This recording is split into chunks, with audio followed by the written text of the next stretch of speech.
Colombia fue también mi primera visita de todas las que hice para Naciones Unidas y fue como una experiencia de iniciación, ¿no?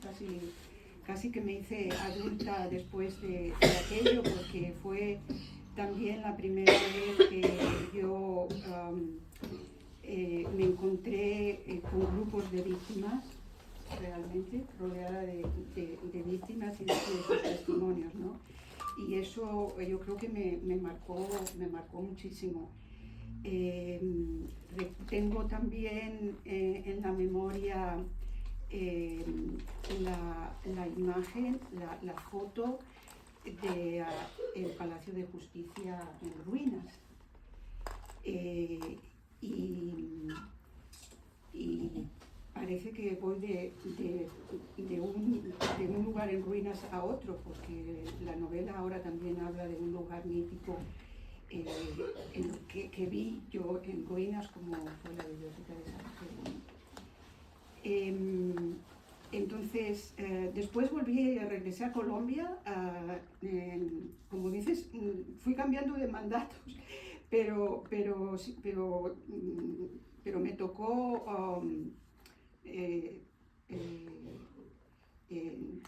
lidiar con la situación en Colombia en varios de ellos. Estuve también con Sernangel posteriormente, Sernangel Rodle y Bakr Ndiaye, y luego con José Ayala Lasso. Y el recuerdo que tengo de aquellas reuniones entre José Ayala Lasso, primer alto comisionado, y la Comisión Colombiana de Juristas, guardo un recuerdo maravilloso, y yo creo que fue el pequeño granito de arena a partir del cual comenzó el establecimiento de la oficina, y la primera oficina en América Latina, ¿no? del alto comisionado. Entonces, alguien me preguntó hace poco en una presentación si yo hubiera escrito esta novela de no haber tenido esta trayectoria en la que me colocó la vida, ¿no? Y pues realmente tengo que decir que no, porque yo hubiera escrito sobre otras cosas a lo mejor, o no hubiera escrito nada. Hubiera escrito, pues no sé, alguna novela podía ser romántica o un thriller, no sé, aunque no creo que se me den bien, pero no una novela como esta.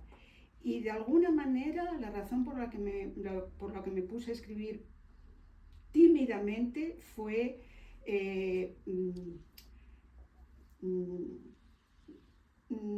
como para no perder la memoria del todo, ¿no? Como para que de alguna manera, sin mencionar lugares precisos ni experiencias precisas mías, auténticas, pero sí el espíritu, ¿no? De lo que fueron, 30 años de trabajo en derechos humanos en el Alto Comisionado. Y de alguna manera tratar de responderme a mí misma algunas preguntas, y dar a conocer un poco también a quien quisiera leerlo una realidad que, algo que existe pero que es desconocido para el gran público, ¿no? Entonces me interesaba mucho hablar, porque es un tema que a mí me encanta, de la justicia penal internacional. Entonces, de alguna manera, era muy aburrido. Era muy aburrido y muy difícil hablar, por ejemplo, de los procedimientos especiales, de los órganos de tratados. Me lo planteé, pero como que un tribunal como que tenía más impacto, ¿no? O sea, todo el mundo sabe lo que es un tribunal, pero nadie sabe lo que es un relator especial, o casi nadie, ¿no? Y luego también hubiera sido muy complicado ponerme yo en la piel de un personaje que tenía la misma profesión que yo, una jurista que trabajaba en derechos humanos. Imposible, no me salía. Pero una intérprete sí, una intérprete como que tiene más gancho, la gente admira mucho a las personas que son capaces de hablar en distintas lenguas, y bueno, más o menos todo el mundo sabe cuál es el trabajo de una intérprete, ¿no? Y por nuestro trabajo, a todos, a casi todos aquí presentes, tenemos amigos que son intérpretes y sabemos un poco su manera de trabajar, de funcionar, ¿no? Entonces era fácil que montar un personaje que tuviera esa profesión, ¿no? Y bueno, empecé a escribirlo sin saber muy bien lo que hacía. Pero sí que tengo que decir que tuve una maestra, aunque ella nunca lo supiera, en esto, en la idea de que uno puede ser abogado, puede haber trabajado toda su vida en el mundo del derecho y sin embargo tener cierta venita literaria y que además salga bien.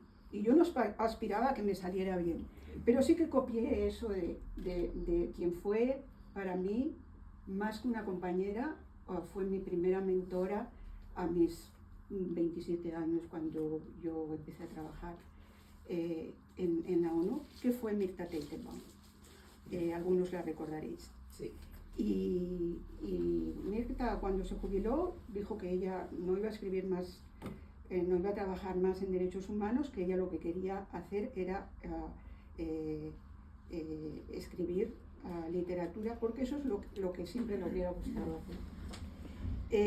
Entonces, siempre, cuando ella se fue muchos de la ONU muchos años antes que yo, por supuesto, pero conservamos la amistad y siguió escribiendo, o sea, escribió muchas cosas, escribió 2 novelas, muchos relatos que Alfred también ha ayudado a difundir.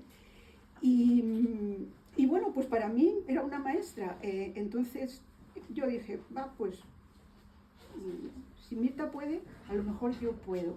Nunca seré tan buena como ella, nunca tendré ese lenguaje florido de un hispanohablante latinoamericano. Pero bueno, me conformo a lo mejor con un poco menos y por lo menos lo intento y me saco de encima esa preocupación de ¿y ahora que me he jubilado yo qué voy a hacer? No, que da un poco de vértigo, eso sí que da un poco de vértigo. Y comencé a tomar clases de escritura creativa y bueno, pues esa fue para mí la manera de comenzar desde la base. Primero con pequeños relatos, muy malos, malísimos, esos que uno quiere enterrar y que nadie vea, ¿no? Pero realmente tomando clases.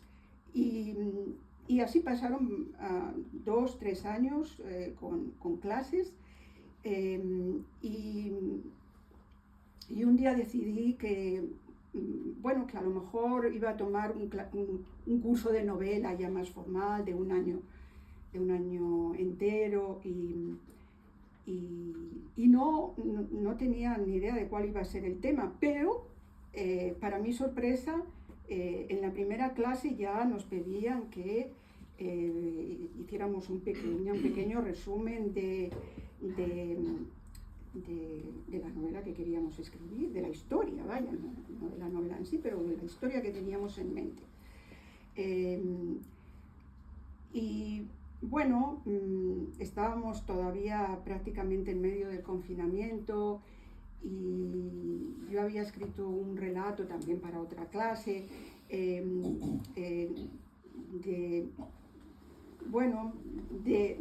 de alguien que estaba refugiado en Ginebra, de una mujer que estaba refugiada en Ginebra y que,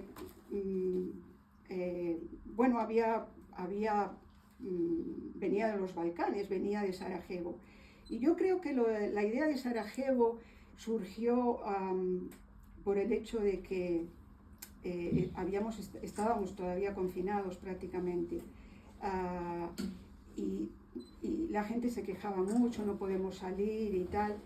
Y alguna vez a alguien leí o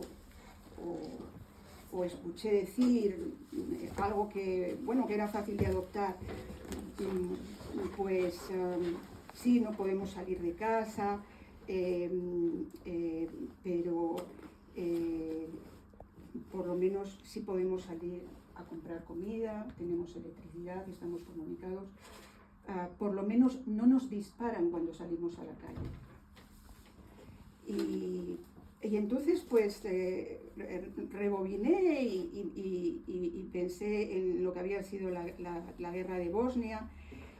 Yo había estado en Sarajevo en una etapa en la que fui secretaria del Comité contra la Tortura y ya era en la etapa digamos, después de la guerra, de reconstrucción.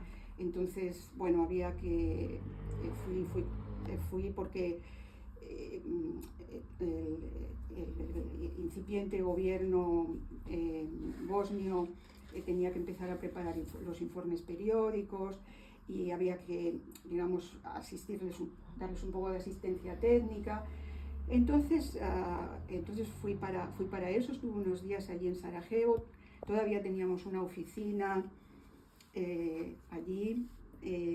Después fui también, en otro momento fui también con el comité contra la tortura, porque había una investigación sobre, artículo 20, sobre práctica sistemática, esta vez en relación con Serbia, lo que era entonces Serbia-Montenegro todavía.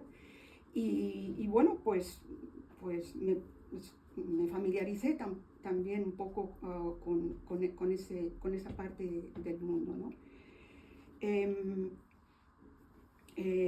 Pero el problema es que yo leí muchísimo sobre lo que había pasado,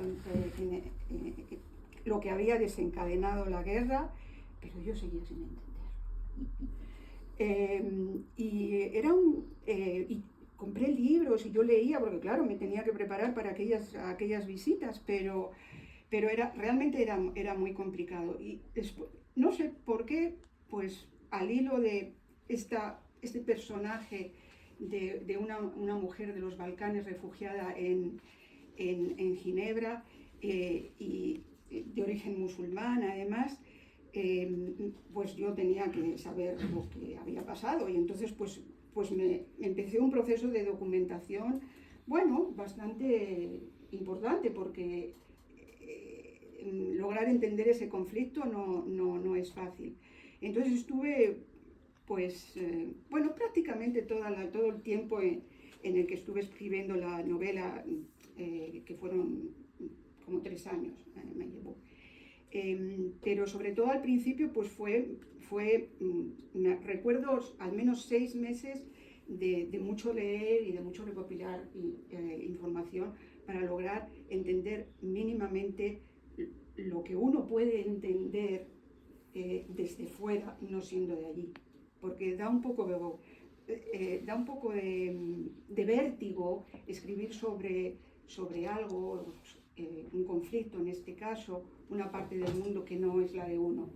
Y yo, es como, no puedo menos de pensar que es un poco también pretencioso por mi parte, ¿no? Pero bueno, yo creo que me encariñé con el país, con esa parte de Europa, con lo que había, con las cuestiones. Me encariñé con el trabajo que hizo el Tribunal Internacional por la antigua Yugoslavia, y me encariñé con el personaje, realmente. Y bueno, pues así fue como comencé a escribir y seguí haciéndolo durante, como dije, 3 años. De aprendizaje no solamente sobre la historia, sino luego ya las partes más técnicas que implica pues escribir un texto literario, ¿no? a mí me divirtió mucho, no es fácil. Y ahora todavía cuando releo algo, que procuro no releer nada, porque cada vez que abro por donde quiera que abro veo fallos, yo digo, uy, esta palabra, uy, esta frase, eso es inevitable, pero bueno, no soy la única persona, ya he escuchado a muchos autores decir que no, ellos no vuelven nunca a releer sus textos, como hay actores que no les gusta verse en las películas que hacen, ¿no? Pero encontré y pensé que entendía un poco más a Mirta Teitelbaum en ese empeño de pelearse con el lenguaje, estirarlo. Me pareció un proceso muy enriquecedor. La contrapartida es que uno va profundizando en el lenguaje en el que está escribiendo y luego se le van olvidando las otras lenguas de las que sabía un poquito. Así que, bueno, esa es la contrapartida, ¿no? Supongo. Pues, bueno, creo que un poco es esa la historia.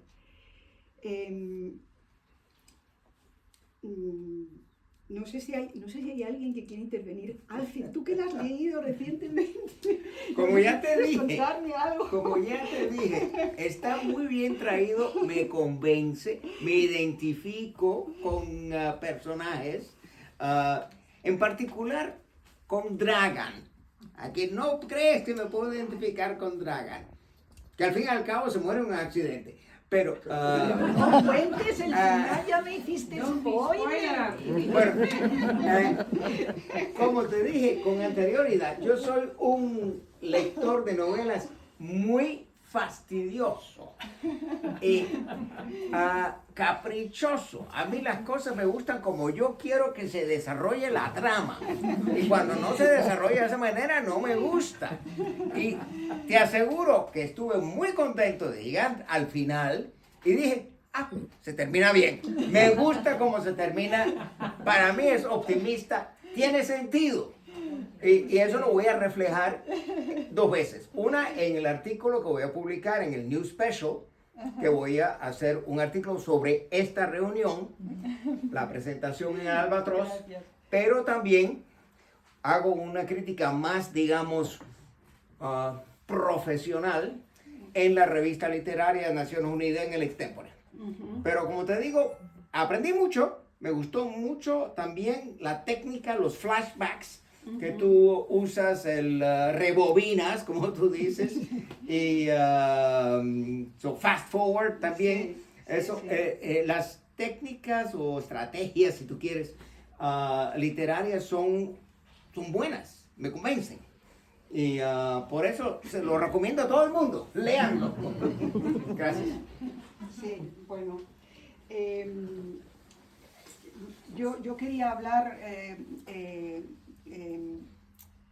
de la historia de lo que había ocurrido en ese país, y bueno, a través de unos personajes de ficción, y un poco pues tratar de que el lector entendiera pues sobre todo las cuestiones digamos de odios interétnicos, ¿no?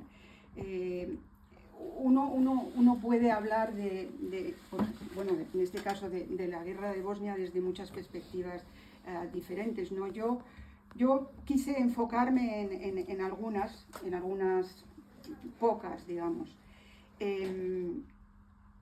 como por ejemplo las cuestiones del perdón por los crímenes, el arrepentimiento, si es que puede existir. Pero tampoco quería hacer algo que fuera complejo de entender, a lo mejor demasiado histórico, ¿no? Yo quería dar a conocer los hechos fundamentales,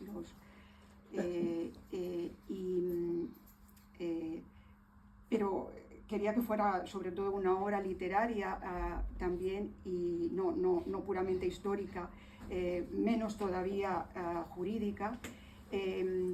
Y bueno, pues aunque esos aspectos están ahí, pero también hay una historia de amor, porque ¿qué novela va a haber si no hay historia de amor, ¿no? Entonces, pero tampoco quería que fuera una historia así facilona, novela romántica.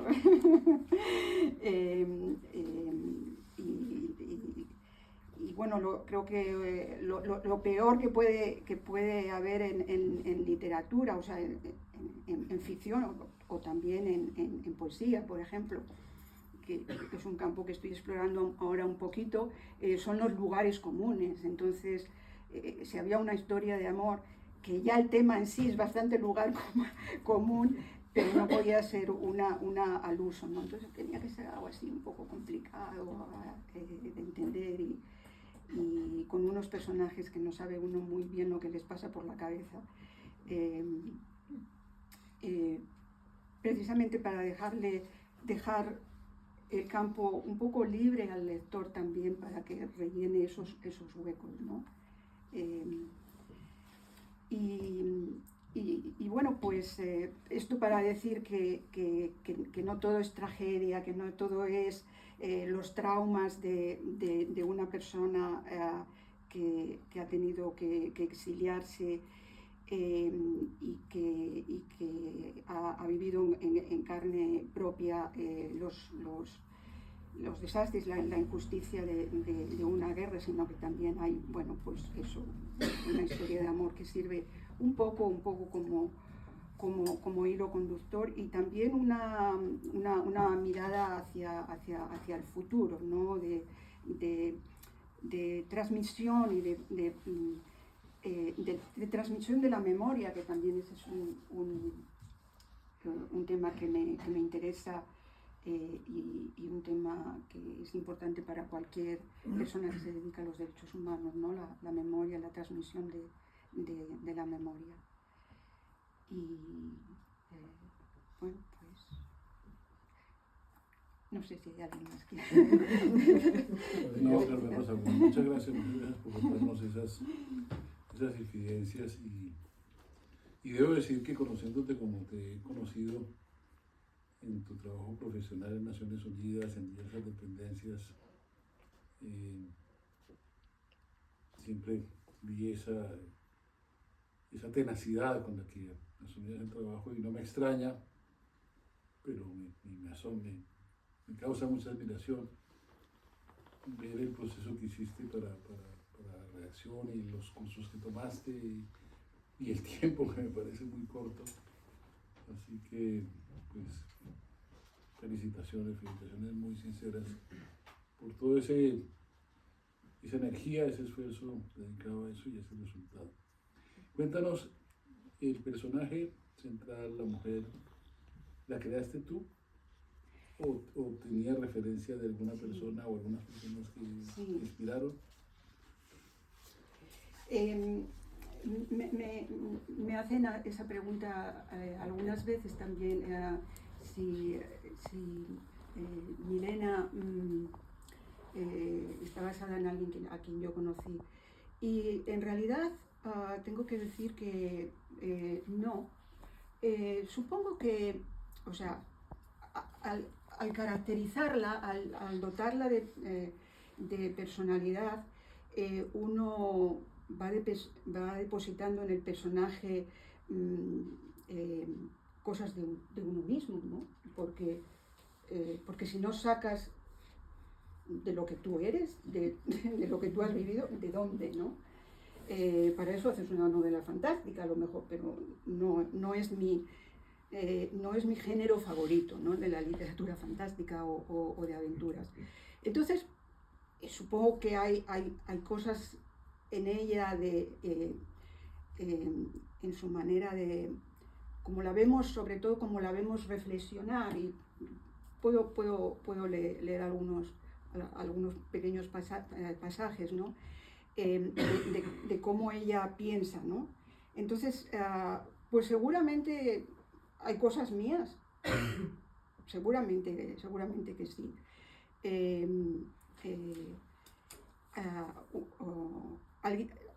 Mi tía, por ejemplo, leyó la novela y dice, es un poco Oscar, ¿no?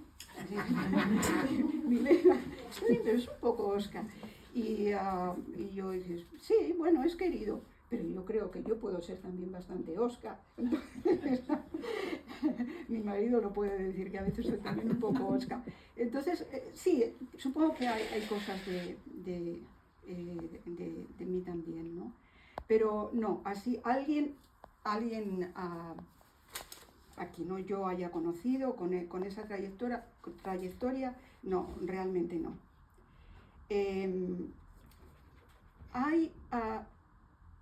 Le dedico mucho en el libro a esta ciudad también, porque me di cuenta que la echaba mucho de menos. Viviendo en mi pequeño, en mi refugio, pequeño gran refugio, diría yo, en el norte de España, me di cuenta que echaba mucho de menos a Ginebra. Y realmente, y paseando esta mañana con Carlos por lugares donde nosotros hemos vivido, barrios donde hemos vivido, realmente seguí dándome cuenta de que le echaba muchísimo de menos. Y era todo tan familiar que era como si yo misma me hubiera arrancado una parte de mí misma, ¿no? Estando fuera y habiendo tardado tantos años en regresar. Pero sí que hay mucho también en la novela, además de la ciudad, de lugares concretos, porque la historia en gran parte se desarrolla en Ginebra, también en lugares donde nosotros hemos vivido, Carlos y yo hemos vivido, en barrios, incluso en casas, incluso en una casa donde un amigo vivió, pues Milena, la casa donde vivió Milena, pues es una casa en la que vivió un amigo nuestro. O sea, me resultaba muy fácil de escribirla, ¿no? Y luego está el palais, claro, y el palais es mucho palais. Entonces, me preguntas si está basado, pues hay mucha gente que conocí, y si me permitís, yo leo media página. Claro. El palais era igualmente un espacio de encuentros y amistades, duraderas unas y dolorosamente efímeras otras, porque allí casi todos estaban de paso, almas expatriadas, voluntaria o involuntariamente, en eterna añoranza de sus raíces. Su condición de víctima de una guerra, la de Milena en este caso, no era distinta a la de muchos colegas, amigos y asistentes a las innumerables conferencias, a menudo supervivientes de otras guerras y conflictos devastadores. Moïse, por ejemplo, había perdido a su familia durante el golpe de Estado que acabó con el régimen de Sankara en Burkina Faso. La de Faustín había sido diezmada durante el genocidio ruandés. La de Federico permaneció en su tierra cuando él huyó de Colombia, tras haber sido amenazado de muerte por grupos paramilitares. Gladys encontró refugio en Europa después de que su esposo fuera detenido y hecho desaparecer durante la dictadura militar chilena. Iván escapó milagrosamente a la bomba que había destrozado su bufete de abogados en Minsk. Salwa no quería que sus hijos palestinos crecieran en su Israel natal. Tales eran algunas de las historias que componían aquel mosaico humano. Para casi todos ellos, la ONU y Ginebra representaban una segunda oportunidad, la de sanar heridas y reconducir sus vidas. Muy bien. Así es. ¿Querías decir algo, Carlos? Eres tú la que tiene que hablar, no yo. Ah. Pero es verdad, Milena es un personaje que la autora la toma fundamentalmente desde su desarrollo, el desarrollo de la etapa de su vida viviendo en Ginebra. Por consiguiente, a lo largo de la novela se ven muchísimos detalles, se leen muchos detalles que yo creo que son especialmente atractivos para la gente que vive en Ginebra. Todos nosotros vivimos o vivís en Ginebra, ¿no? Y por eso es por lo que la autora busca la complicidad para editarlo también en francés, porque cree que mucho francoparlante suizo también podría estar interesado en leer cosas íntimas de la ciudad de Ginebra, como las describe la autora, ¿no? Y solamente me gustaría añadir un dato más, y es que efectivamente el personaje de Milena tiene mucho en la intimidad de la personalidad de la autora, de Carmen Rosa, es verdad, es cierto. Y lo puedo testificar yo como marido de Carmen Rosa. Pero sobre todo, yo creo que hay algunos aspectos particularmente sensibles en ello, y es, por ejemplo, cómo Milena, cuando tiene una hija, ¿no?, reproduce muchos sentimientos que Carmen Rosa tuvo cuando tuvimos a nuestra primera y única hija, ¿no?, que nació aquí en Ginebra, es ginebrina, ¿no?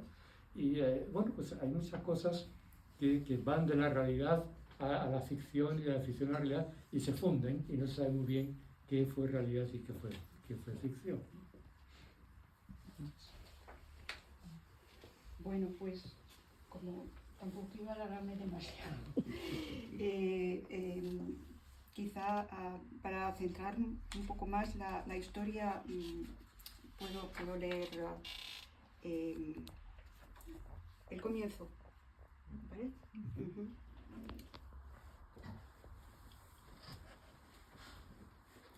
A veces tenía la sensación de haber vivido dos vidas, separadas en el tiempo y el espacio que nada tenían que ver entre sí.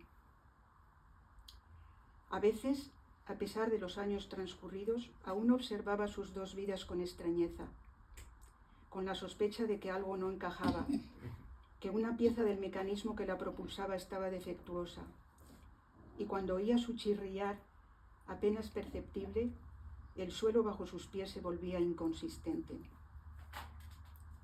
Sus primeros 27 años se asemejaron a una línea recta y blanca, como las que se pintan en el asfalto de la carretera para indicar la dirección del tráfico.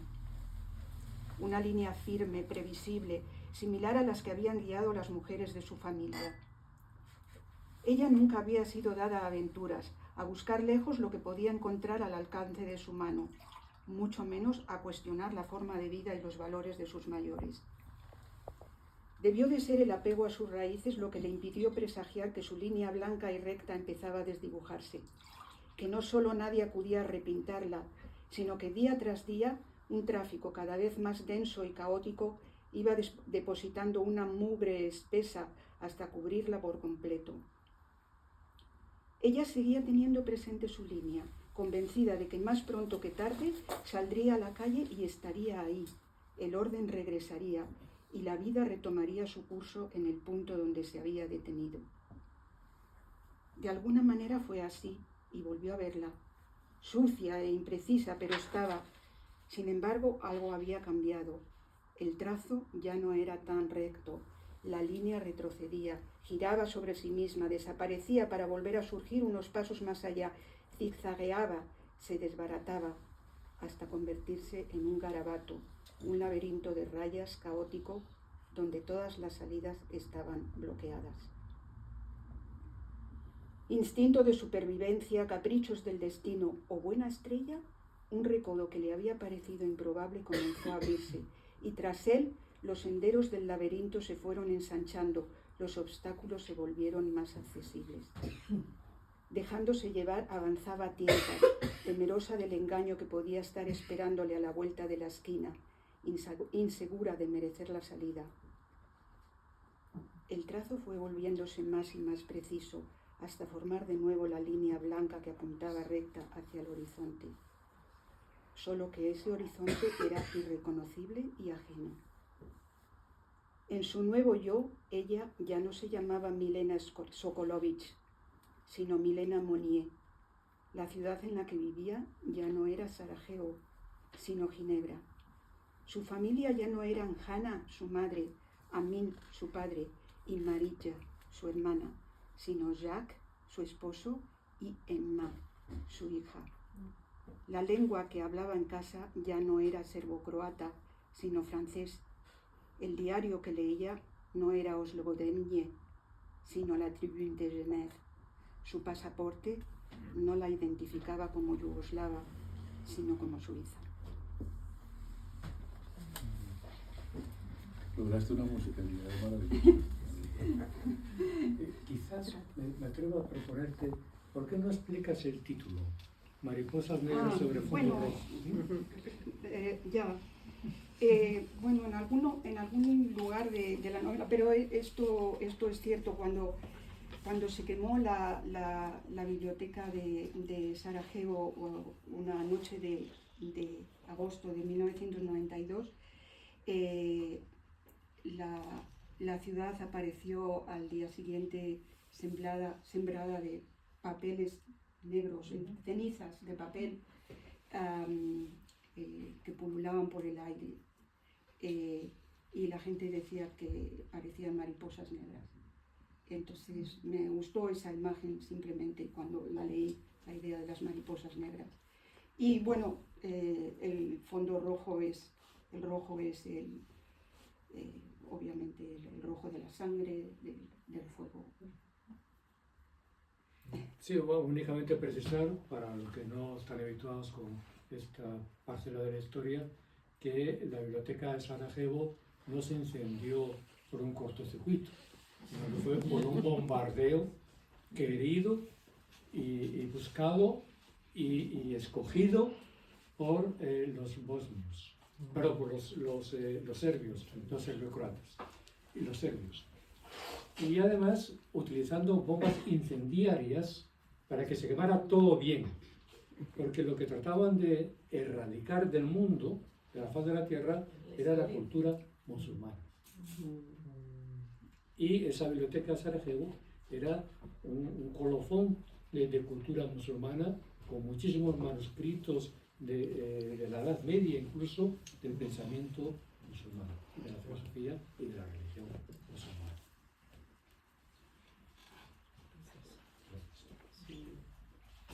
Carmen Rosa, ¿terminaste la novela cuándo? La terminé. Uno tarda casi más tiempo en reescribir que en escribir. Escribir es reescribir en realidad. Entonces, bueno, terminé de revisar en noviembre pasado. Y la novela estuvo en las librerías desde diciembre, desde principios de diciembre del año pasado. Como 5 o 6 meses. ¿Y qué has hecho desde entonces? ¿En relación con la novela o en la vida en En tu general? vida. Bueno, dedicarme a promocionarla, porque yo a veces digo que si lo llego a saber, que tenía que hacer todas estas cosas para promocionar la novela, la hubiera escrito bajo seudónimo, por lo menos.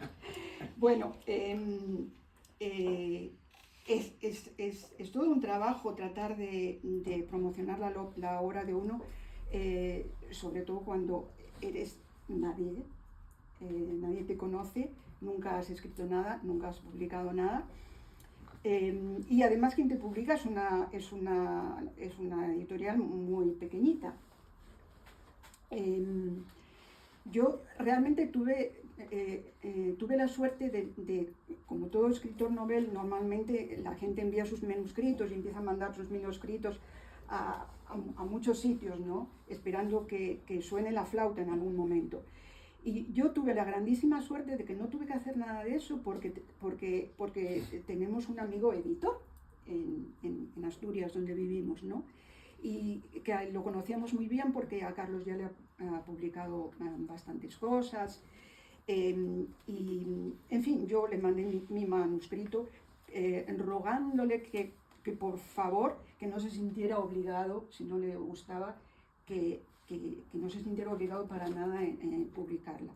Que yo no tenía ninguna ambición literaria, había escrito esto más bien como si fuera para mí misma, ¿no?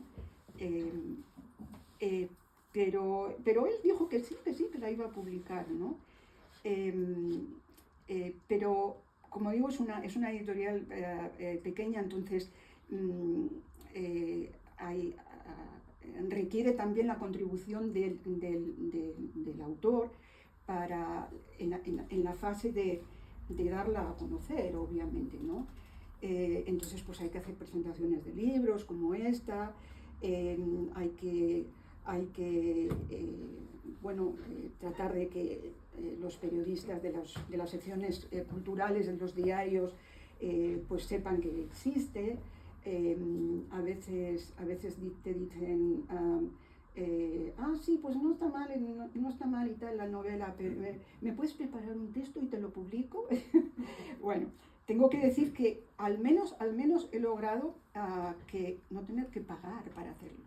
Que parece ser que es bastante habitual en el mundo editorial que el propio autor tenga que pagar para que un crítico le escriba un artículo para un periódico, una revista. Yo eso no lo he tenido tampoco he tenido tantas críticas, ¿no?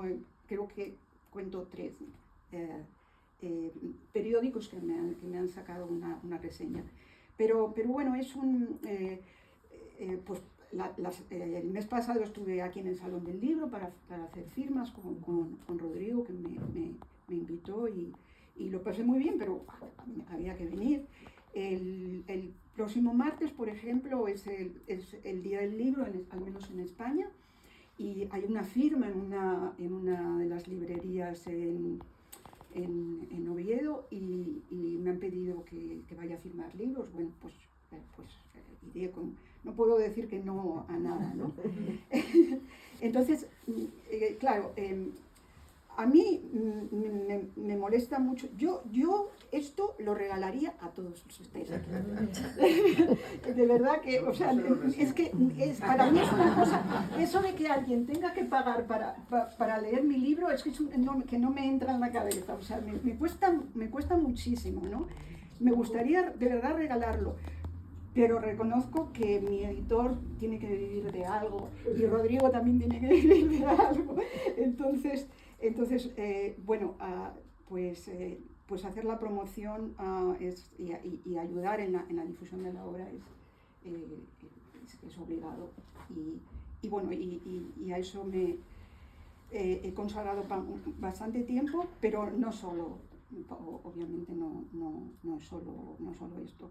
Ahora me he embarcado en la difícil tarea de tratar de escribir un poco de poesía, porque creo que hay cosas que me gustaría expresar a un nivel así ya más familiar, diría Joana.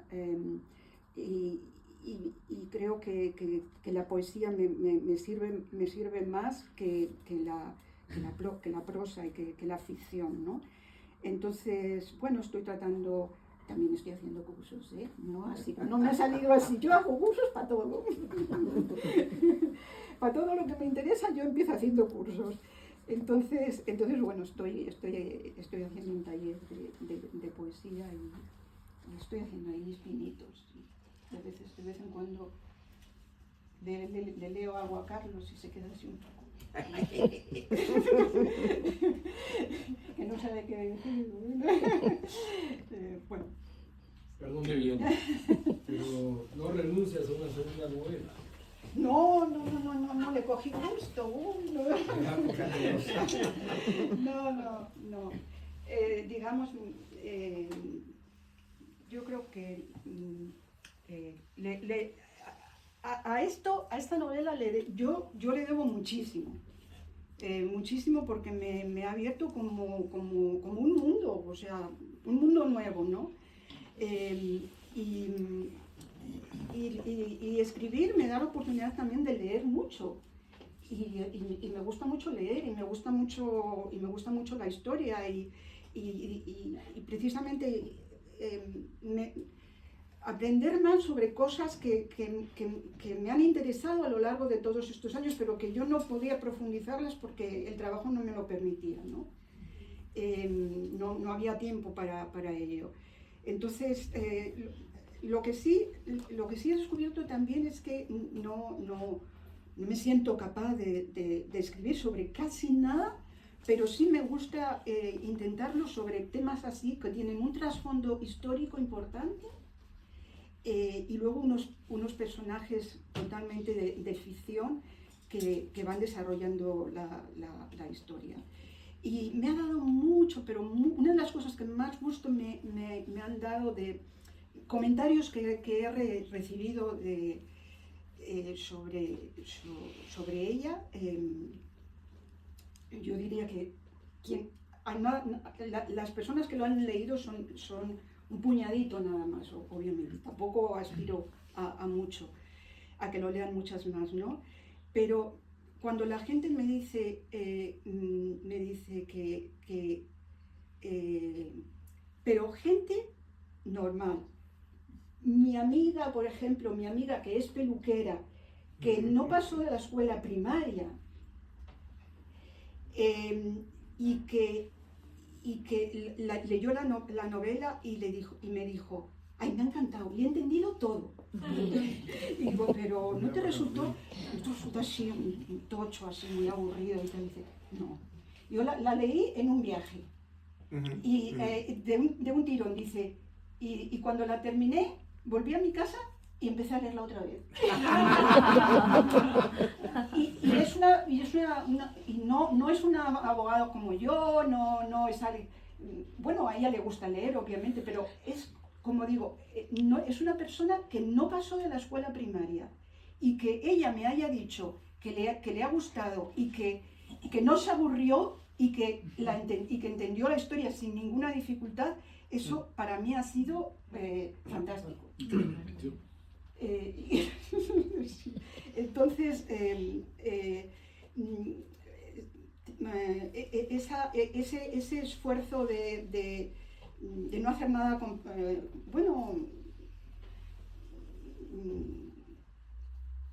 que se aparta de lo que yo estaba acostumbrada a escribir en los informes de Naciones Unidas, los dictámenes al comité, todo eso lo he cambiado con mucho gusto a un lenguaje más accesible a todo el mundo, y con un trasfondo histórico que al final a la gente le gusta eso, le gusta la historia, pero no le gusta leer un libro de historia. Pero si la historia la puedes transmitir a través de una obra de ficción, es mucho más divertido, ¿no? Y como que se queda mejor en la mente. Entonces tendremos la segunda novela.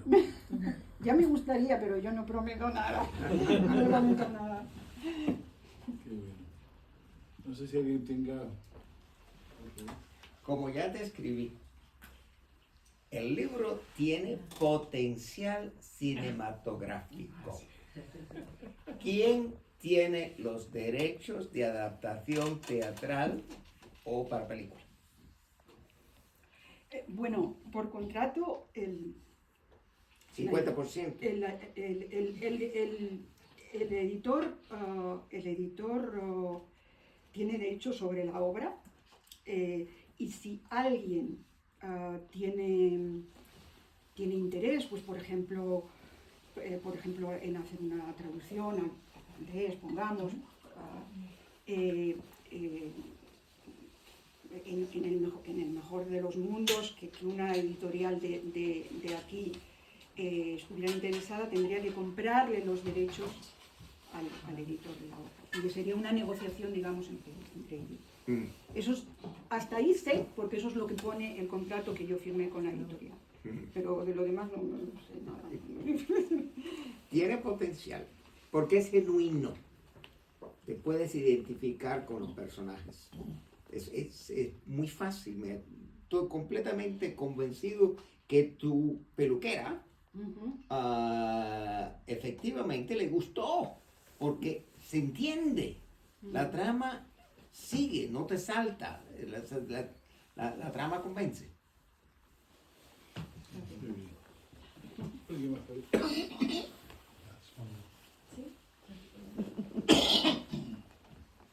Antes alguien más había dicho que quería intervenir. Álvaro, pero se arrepintió. No, iba a preguntar algo, pero la respuesta que acaba de dar ya respondió. Quería saber si iba a ser traducida al francés. Mira, yo la estoy enviando a varias editoriales de aquí. De hecho, una de las de mis objetivos cuando vine al Salón del Libro el mes pasado, y Rodrigo me ayudó a hablar con algunos de los editores de aquí que estaban presentes. Era eso precisamente, si por el hecho de estar, de ser una historia que ocurre en Ginebra y que hay una presencia de la ciudad como si fuera de alguna manera un personaje más, la ciudad misma, ¿no? Estoy enviándolo a varias de las editoriales que me parecieron más, que podrían tener más interés, de aquí de Suiza, y bueno, pues a ver si suena la flauta, no sé. Pues a mí no sé si me va a pasar lo mismo que a su peluquera, pero yo nunca me leo un libro porque no lo entiendo. A la cuarta, quinta página tengo que regresar para atrás porque siempre me... voy a tratar de leer este y ya le contaré. Pero de verdad, o sea, pero yo es que no quiero que la gente me diga, ay, me gustó, está muy bien, y no sé qué. También solamente tengo un quinto primario. O sea que Álvaro lo va a releer al mismo tiempo que lo está leyendo. Sí, no, es verdad. Hay gente también que me ha dicho que a veces regresaban atrás y también, si lo lees de un tirón, pero como cualquier libro, ¿no? Que se lee de un tirón, pues... No creo. Pero si lo dejas un tiempo pues es normal que tengas que ir para atrás. Gracias. Pero... Yo tendría una pequeña pregunta, así como escritora, como profesional, sí, porque ya escribió un libro, hacer un árbol, plantar un árbol, etc. Tener un hijo y escribir un libro. Ya cumplí los 3. Exacto. Entonces, pienso que a veces si uno quiere expresar un poco por escrito, como en su caso un libro, un poco también lo que ha vivido, entonces, ¿qué piensa de lo del derecho y su vida? Que trabajó para una causa, el derecho, escuché por ahí, leí algo, que también era el derecho de los niños, plasmado en sus trabajos que hizo acá en Naciones Unidas, o viajando por el mundo. Entonces, de lo que usted se refiere a la vida de que viven las personas, por ejemplo, en Sarajevo, que conocí antes de la guerra y después también, y después que uno ve que la gente vive una cosa, pero eso responde a una nación ex Yugoslavia, pero también a un interés más supra internacional. Entonces ahora les llaman las guerras proxy. ¿Usted sí sintió haciendo su trabajo o está plasmado en su libro eso de guerras proxy, o que uno llega y hace la moral y de pronto uno dice, bueno, Yugoslavia, Bosnia, que murieron 30.000 personas, ahora uno ve Gaza, 30.000, 15.000 niños muertos? Entonces, ¿qué paralelo uno puede hacer en esas historias personales y qué tanto logra la gente ver el estado global, que si es neoliberal o es simplemente intereses políticos o simplemente es la naturaleza del hombre? Bueno, varias cuestiones aquí. Yo creo que las tragedias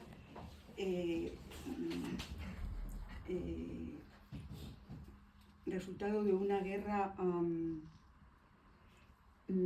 el sufrimiento humano es el mismo ocurran donde ocurran, da igual que sea en Gaza, que sea en Colombia, que sea en Bosnia hace 30 años, ¿no?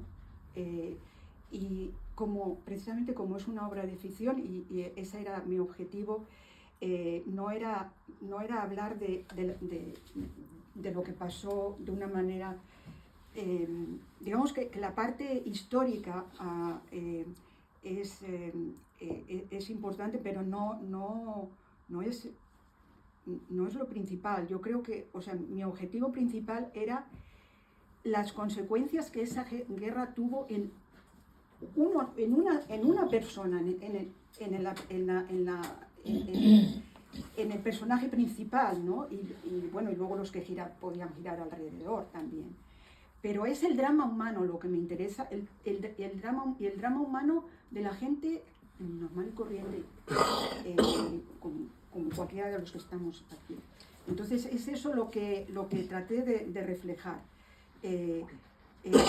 ¿Cuáles fueron las consecuencias de esa guerra en una persona que tuvo que abandonar su país, que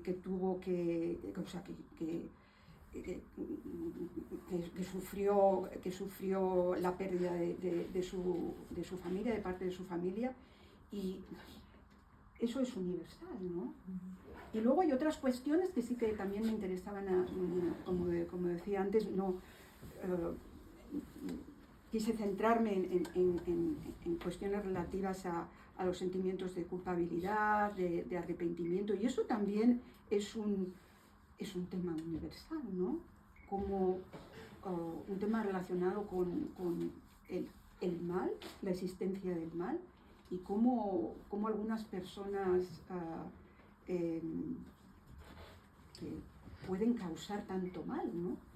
Entonces, de alguna manera, y eso es el tema, esos son temas de los que yo quería hablar. Y da igual que ocurran, que estemos hablando ahora, bueno, de lo que está ocurriendo en la actualidad, o de lo que ocurrió en los Balcanes hace 30 años, o de lo que está ocurriendo en muchas otras partes del mundo actualmente. Son temas universales. Sobre los que, bueno, pues leer algo así te permite un poco, pues, pararte, un poco, parar el tiempo. Al menos mientras estás leyendo, estás también de alguna manera reflexionando sobre esos temas universales.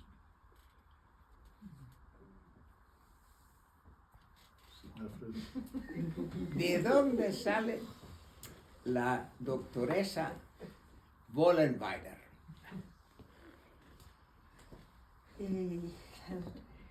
La doctoresa, bueno, a ver, es que, claro, son esas conexiones mentales que todos tenemos. No sé, Milena, el personaje principal, es una persona, bueno, que tiene un trauma obvio, ¿no? Y en esta ciudad, bueno, hay gente hay psicólogos y psiquiatras, en realidad en Suiza, que se dedican a tratar este tipo de traumas. Entonces, y además, en Nagón, ¿no? Tenemos un fondo para las víctimas de la tortura. Sí. Y uno de los clientes principales del fondo y de nosotros como buenos funcionarios o exfuncionarios son precisamente estas asociaciones que se dedican a la rehabilitación de víctimas de la tortura, ¿no? Y bueno, pues es un tema que nos resulta muy familiar a todos. Entonces, como víctima de guerra que este personaje principal había sido, yo quería también de alguna manera reflejar el trabajo de esas personas que son tan importantes. Y además yo quería que mi Milena o sea, es un personaje, ella tenía que evolucionar con el tiempo. Y no la podía dejar solita en un rincón, y tenía que acompañarla de alguna manera y ella superar su trauma, porque es o sea, o sea, es una historia que quiere ver las cosas en positivo, digamos, ¿no? De cómo alguien que ha sufrido tanto puede sobrevivir y puede tener una vida pues como la de cualquiera, puede volver a ser feliz en definitiva, ¿no? Pero ella tenía que rehabilitarse sí o sí, entonces pues qué mejor que una psiquiatra de origen argentino, que además había vivido en su propia sangre lo que había sido la dictadura militar, ¿no?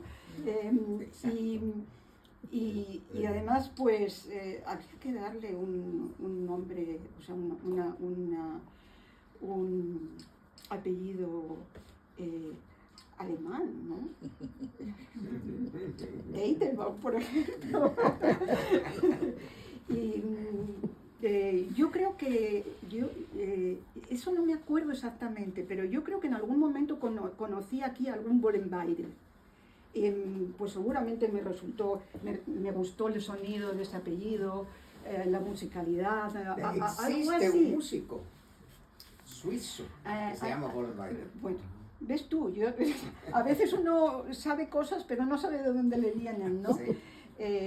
Pero bueno, sí, ese origen de la doctora que obviamente había tenido unos abuelos que habían sido exterminados en Dachau, eran alemanes, pues tenían que tener un apellido alemán.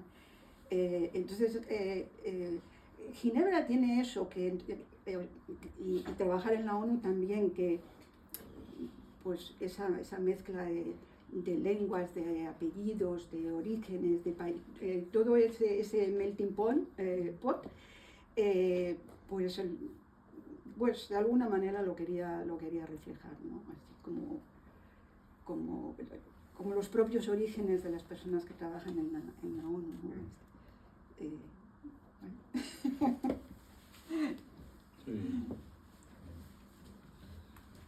No sé si hay alguien más que quiera intervenir. A propósito de la doctoresa, anoche cogí el libro, lo abrí en cualquier parte, y justamente era una sesión terapéutica entre Milena y su psiquiatra. Y me agarró inmediatamente, por dos razones. La primera, porque yo soy psicóloga, y la segunda, porque describía muy bien estrategias terapéuticas para lograr eso que tú llamas el superar el trauma. ¿De dónde salen esas ideas terapéuticas? Bueno, espero que cuando conocí a la esposa de Rodrigo,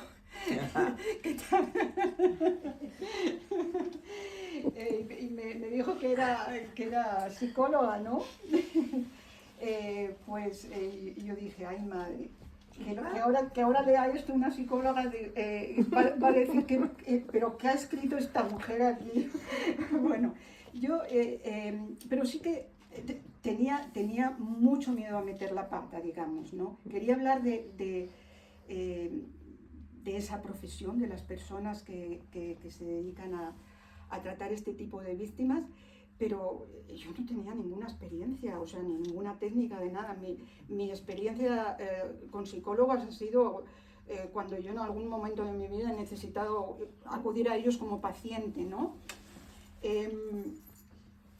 Pero me acordé por ejemplo, de una amiga nuestra, de Paz Rojas. Paz Rojas, que era una psiquiatra, espero que siga siendo. Médico psiquiatra. Médico psiquiatra sí, chilena, que trabajaba en una asociación, así fue como la conoció Carlos cuando trabajó sobre el mandato de Chile, y bueno, y yo también, por suerte. y ella trataba a víctimas de la tortura de la dictadura chilena. Y ella escribió muchas cosas. Ella le gustaba escribir sobre este tema, ¿no? Y documentar, porque en su asociación, que se llamaba CODEPU, su misión principal era el tratamiento de víctimas de tortura. Y entonces recopilaban la experiencia terapéutica que ellos iban acumulando, ¿no?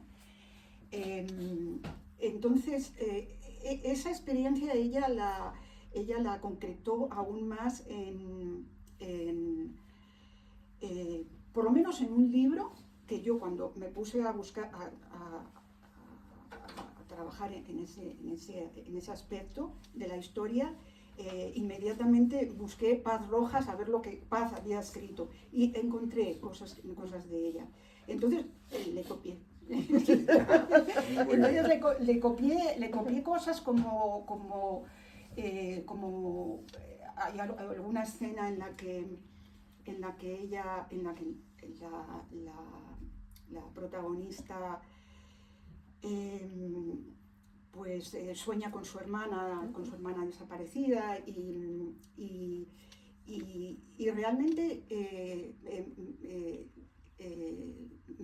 me basé realmente en uno de los testimonios que Paz Rojas recoge en ese libro sobre lo que le contaba una víctima que tenía una hermana desaparecida y cómo ella soñaba con su hermana entonces pues en parte viene de ahí y luego en parte de experiencia personal, que yo no soy víctima de guerra por suerte, ni tengo ni de tortura, ni tengo un trauma de ese tipo, pero bueno, yo creo que hay algunas cuestiones cuando uno va al psicólogo que son bastante, no sé, no estoy segura, pero que algunos tips que te dan, que yo creo que son bastante generalizados, ¿no?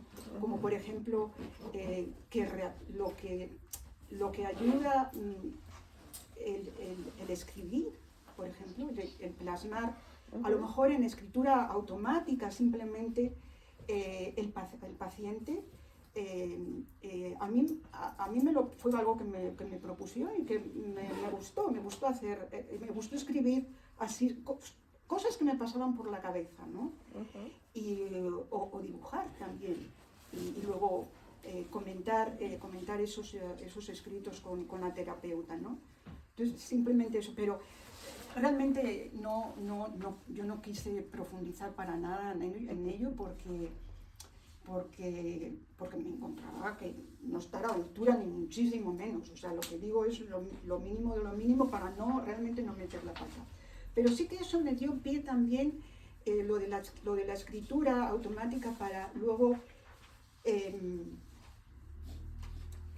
transformar eso literariamente en diálogos interiores que Milena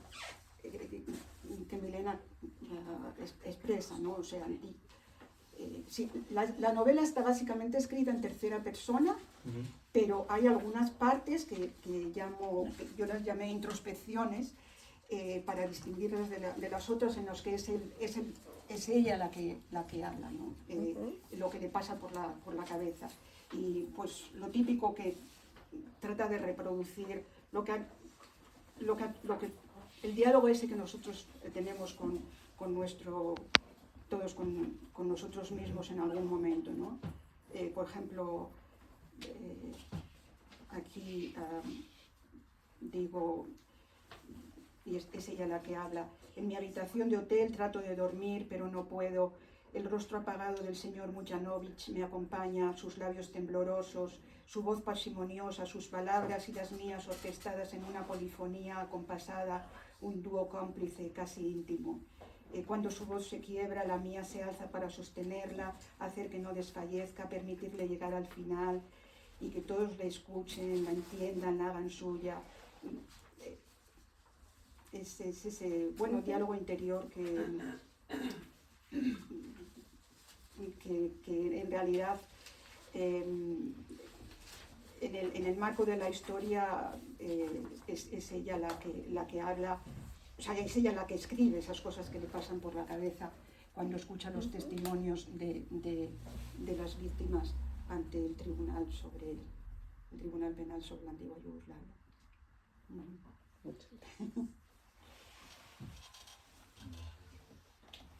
¿Alguna otra intervención?